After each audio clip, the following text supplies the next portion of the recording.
आज हम स्टार्ट करते हैं क्लास 10 ट्रिग्नोमेट्रिकल सीरीज के बारे में।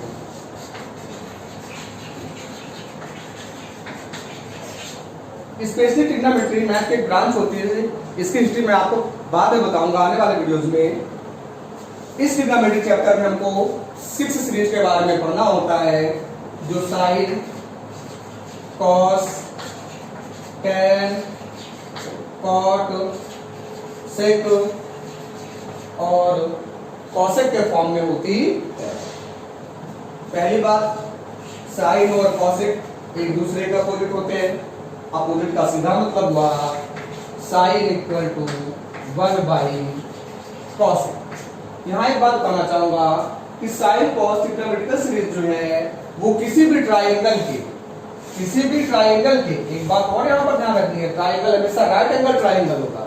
किसी भी राइट एंगल ट्राइंगल के किसी एंगल के बारे में शो करता है, इसलिए इसके साथ किसी एंगल को लिखना बहुत जरूरी है। अब वो एंगल 30 डिग्री है, 45 डिग्री है, 60 डिग्री है, 180 है, 360 है, क्या है कंफर्म नहीं है। इसके लिए कोई कानून वैल्यू ले लेते हैं, हम यहाँ पे ले लेते हैं थीटा। इस सिंबल को पढ़ते हैं थीटा, जहां पर ये प्रेजेंट करता है या रिप्रेजेंट करता है ट्राइंगल के किसी एंगल को। तो साइन और कॉसेक एक दूसरे के अपोजिट होते हैं। Sine theta equal to 1 by cosec theta, और यहीं से इसका अगर हम मल्टीप्लाई कर दें तो sine theta into cosec theta equal to 1। या एक आइडेंटिटी बन गई। इस बात पर बहुत ध्यान रखना है कि जो एक दूसरे के रिवर्स होते हैं, अपोजिट होते हैं, उनका प्रोडक्ट हमेशा क्या होता है, एक होता है।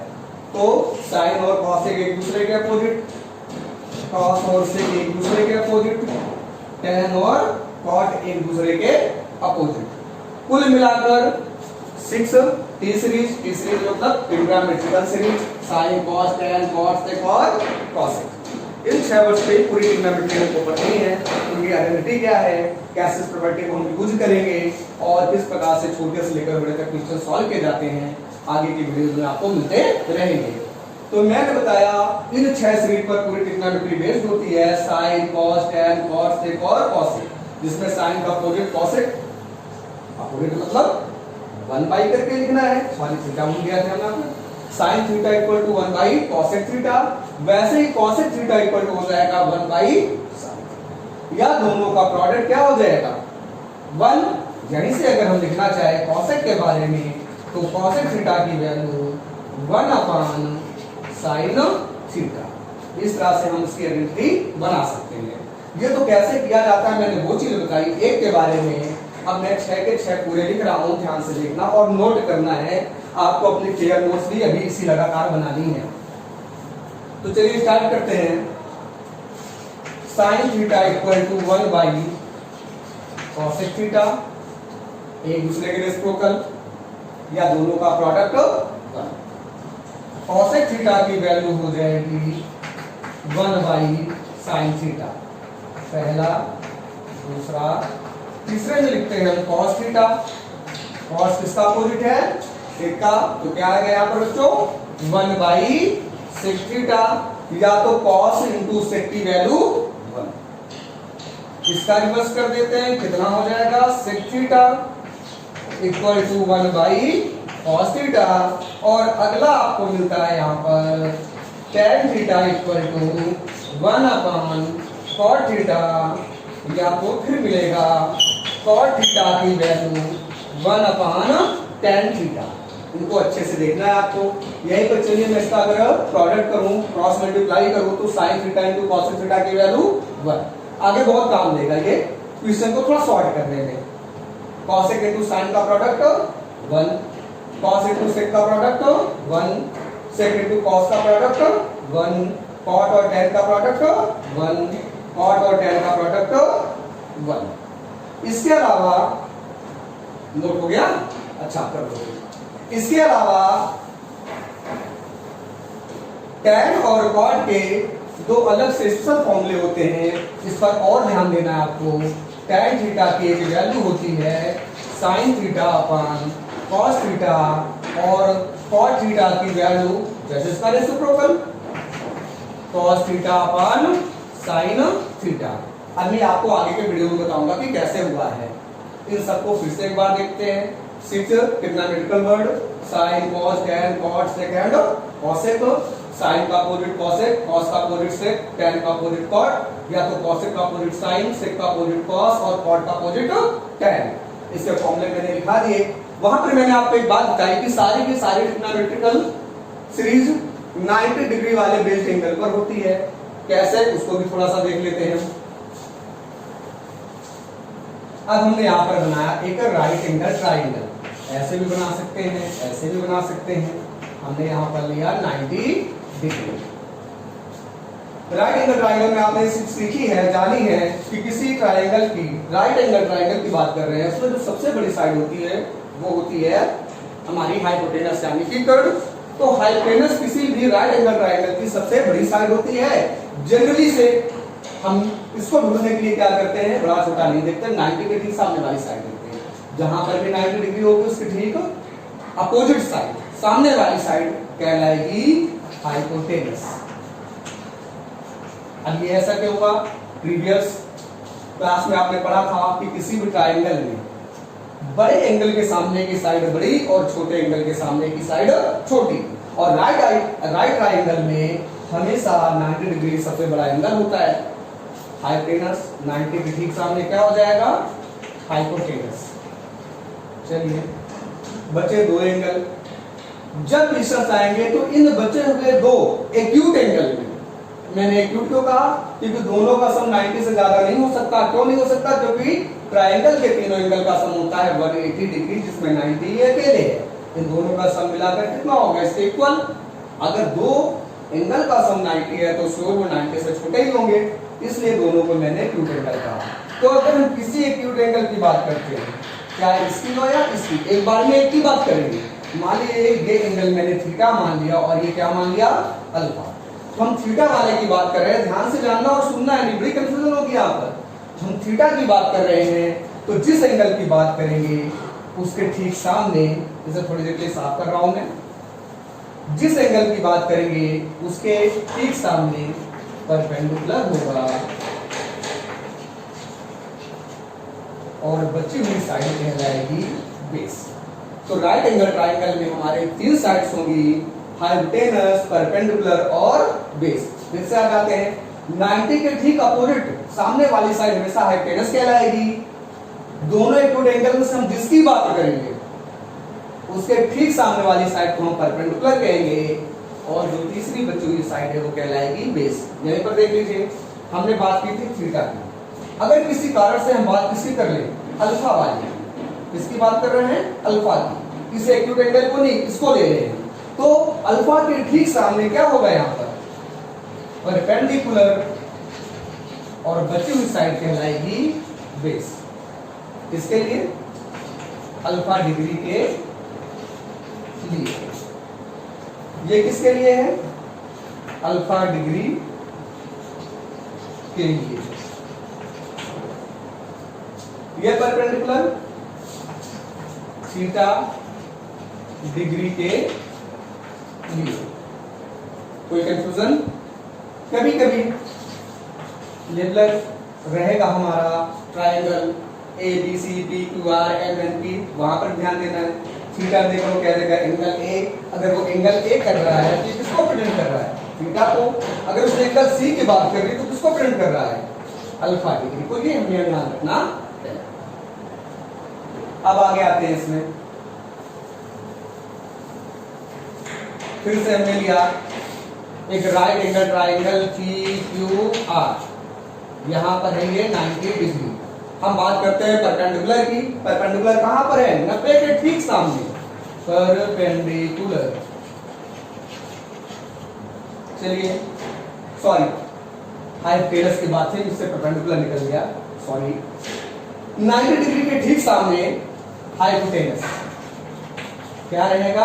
हाइपोटेनस। इस बात का बहुत ध्यान रखना है कि 90 डिग्री के ठीक सामने हाइपोटेनस, जिस एंगल की बात करें, चाहे वो एंगल P हो या तो R, जिसकी बात करेंगे और एंगल P, P के ठीक सामने QR है, क्या कहलाएगा? परपेंडिकुलर। बचा हुआ क्या कहलाएगा? बेस।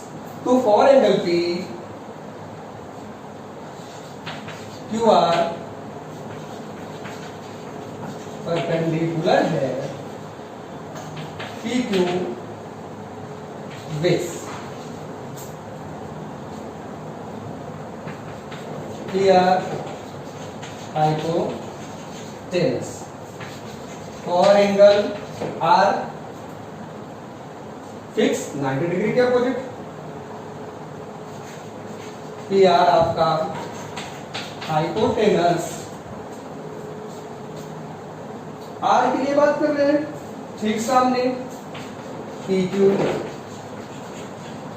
परपेंडिकुलर, और बचा हुआ RQ या तो QR बेस कहलाएगा। तो यहां पर हमने एक बात देखी, क्या देखी? कि हाइपोटेनस फिक्स रहता है, अनचेंजेबल रहता है, बदलता नहीं है, जबकि अलग अलग एंगल के लिए हमारी परपेंडिकुलर और बेस चेंज हो जाते हैं। तो परपेंडिकुलर और बेस टोटली डिपेंड करते हैं गिवन एंगल पर जिसकी हम बात करते हैं, जबकि हाइपोटेनस फिक्स रहता है। चलिए इस पर बेस्ड भी कुछ क्वेश्चंस करते हैं। पहले हम आइडेंटिटी लिख लेते हैं। साइन थीटा इक्वल टू, एक और आइडेंटिटी होती है, perpendicular upon base, sorry hypotenuse, hypotenuse यानी कि P बाई H। इसका just opposite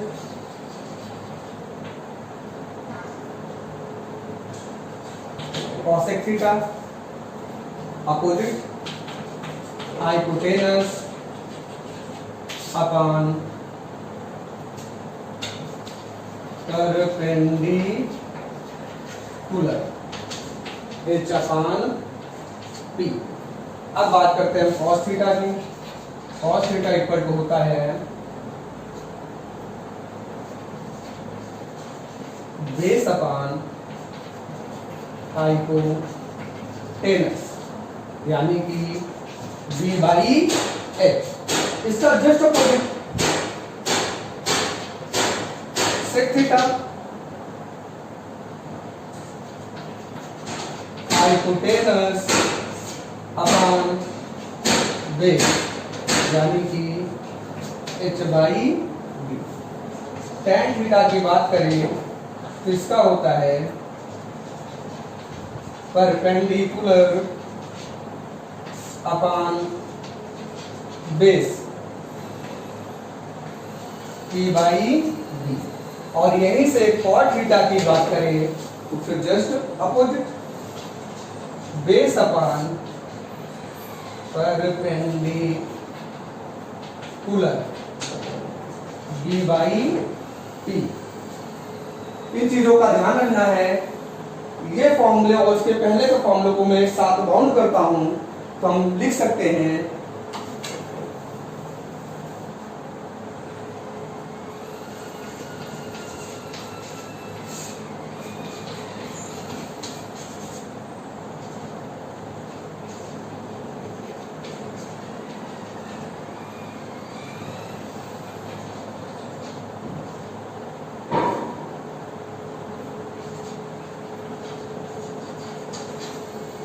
this one.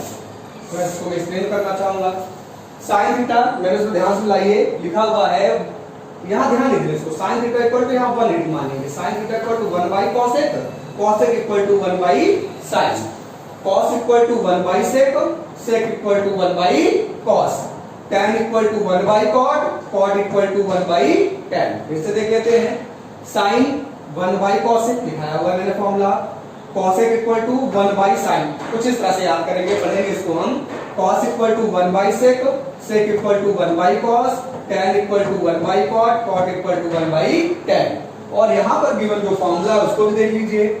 sin equal to क्या था? P by H, cos equal to B by H, B by H, tan equal to P by B, tan equal to P by B, cosec H by P दिया है, sec H by B और cot B by P।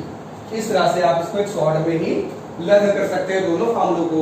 अब यहाँ P B P H H B को learn करना थोड़ा मुश्किल होता है, उसके लिए भी आप बना सकते हो पंडित बद्री प्रसाद हर हर बोले। इस तरह बना लेने से क्या होता है कि कभी आप लेटर भूल जाते हो परपेंडिकुलर बेस से आपको परपेंडिकुलर, तो आपको सीरियल में मिल जाता है पंडित बद्री प्रसाद हर हर बोले।